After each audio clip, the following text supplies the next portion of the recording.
Central bankers have just accelerated the war on cash. Now, if we remember back, we saw what happened in Cyprus, where the central bankers, they had a 40% haircut on all personal, corporate, and non-profit bank accounts. And we saw that they stole about $23 billion from the people. Then we had the second test, which was Greece, where there was a direct theft of people's capital through multiple bail-ins of mega banks. And we saw that they stole about $300 billion from the people. We see right now in India, this is the most notable recent example, where they demonetized the rupee. And we see right now they are stealing the wealth of the people. Right now, it is at $36 billion. But there are other examples of the war on cash. In the U.S. city of New Orleans, the local government decided earlier this month to stop accepting cash payments from drivers at the Office of Motor Vehicles. Former U.S. Treasury Secretary Larry Summers published an article last week stating, "Nothing in the Indian experience gives us pause in recommending that no more large notes be created in the United States, Europe, and around the world." He wants to get rid of the $100 bill.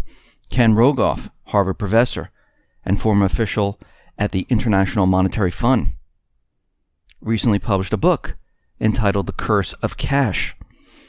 And they're using the excuse that higher denominations, they cause drug trade, extortion, bribes, crime.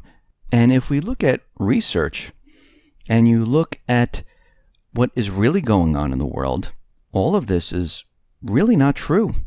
In Switzerland, they have a 1,000 Swiss franc note, roughly $1,000 US, and it has the lowest levels of organized crime in the world, according to the World Economic Forum.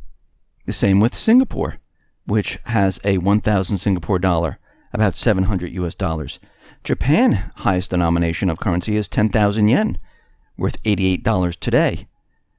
Japan also has low crime rates. And we see this in many different countries. Venezuela, Nigeria, Brazil, South Africa. Organized crime is prevalent, yet each of these has currencies whose maximum denomination is less than $30. So the establishment is trying to convince us that cash is evil. And again, this is propaganda to get people to equate crime, corruption with high denominations of cash so they can wage their war on cash. Now, you can hear more of all of this in the full report, which is on the X22 Report YouTube channel. And those reports are Monday through Friday, one on Sunday, and they're between 6 and 7 Eastern Standard Time. And if you want to listen to incredible interviews, you can go to the X22 Report Spotlight YouTube channel, where you can hear interviews with Cliff High, you can hear interviews with David Morgan, you can hear interviews with Michael Snyder, you can hear interviews with David Stockman, Jim Rickards. So head on over to the X22 Report Spotlight YouTube channel, and you can hear all the interviews there.